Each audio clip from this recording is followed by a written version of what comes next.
Хайде да си поговорим за един документ, който почти всеки е подписвал, но малцина са чели внимателно – длъжностната характеристика. Често я възприемаме като някаква досадна формалност, нали? Ами всъщност тя е един от най-важните документи в трудовото правоотношение. Това е нещо като личния правилник за работното място и разбирането й е първата стъпка към това човек да си знае и защитава правата. В следващите няколко минути ще разнищим всичко най-важно. Първо ще видим защо този документ има такава правна тежест. После ще надникнем вътре, за да видим от какво точно трябва да е изградена една добра длъжностна характеристика.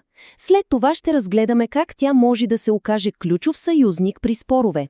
И накрая ще обърнем внимание на процедурите, как се връчва, подписва и променя. И така, започваме от основата. Трябва да е пределно ясно, че длъжностната характеристика не е просто някакъв информационен лист с общи приказки. Не, тя носи съвсем реална юридическа сила. Ето тук е заровено кучето, както се казва. Това изречение от закона променя всичко.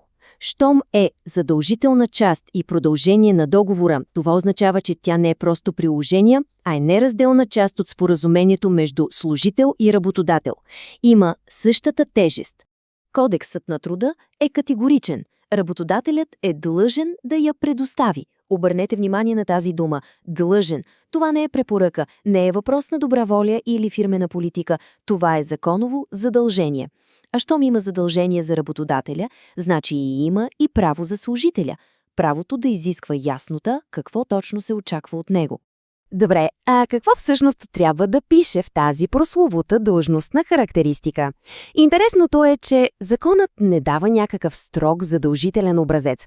Обаче практиката през годините е наложила няколко елемента, които са абсолютно ключови, за да бъде документът наистина полезен и за двете страни. Може да си го представим като сграда с 7 носещи колони. Всяка от тях има своята роля. От наименованието на длъжността, което я позиционира, през детайлното описание на задачите, което е сърцето на документа, до конкретните изисквания към човека, който ще я заема. Когато всички тези 7 елемента са налице, получаваме една наистина стабилна основа. Хайде да се спрем на няколко от най-важните детайли. Наименованието и кодът не са случайни. Те трябва да отговарят на национален класификатор, което помага за стандартизация. Но истинската същност, ядрото, е в описанието на дейностите. Тук трябва да е описано всичко. Колкото по-подробно, толкова по-добре. Защото точно този списък разграничава една позиция от друга, дори да имат сходни наименования. Окей, теорията звучи добре, но каква е практическата полза, когато нещата, се объркат? Оказва се, че в реални трудови спорове добре написаната длъжностна характеристика може да се превърне в най-силния коз. Представете си една много неприятна, но често срещана ситуация – съкращения в компанията. Ако длъжностните характеристики са неясни или еднакви за няколко души, как ще се докаже кой е трябвало да бъде съкратен? Решението може да изглежда напълно произволно. Обаче, ако характеристиките са ясни и детайлни, съдът получава обективен инструмент. Може да сравни задълженията, изискванията и да прецени дали подборът за съкращение е извършен справедливо и законосъобразно. Разликата е огромна. Ето и друг класически пример. Налага се да се замести колега, който е в отпуск. Трябва ли да се плати допълнително за това? Отговорът се крие в длъжностната характеристика. Именно тя е документът, който доказва черно на бяло, кои са задачи за част от обичайните задължения и кои са отгоре. Без нея е много трудно да се претендира за допълнително възнаграждение. С нея претенцията стъпва на здрава законова основа. И стигаме до финалният, но не по-малко важен етап – процедурите. Защото, както казахме, и най-перфектно написаният документ губи своята сила, ако не е връчен, подписан и управляван по правилният начин. Детайлите тук са от огромно значение. Ето как трябва да изглежда всичко по устав. Работодателят я подготвя, разбира се. Но ключовият, абсолютно критичен момент е стъпка 2. Характеристиката се връчва едновременно с трудовия договор. Не ден по-късно, не на първия работен ден, а точно в момента на подписване на договора. Това е законовото изискване.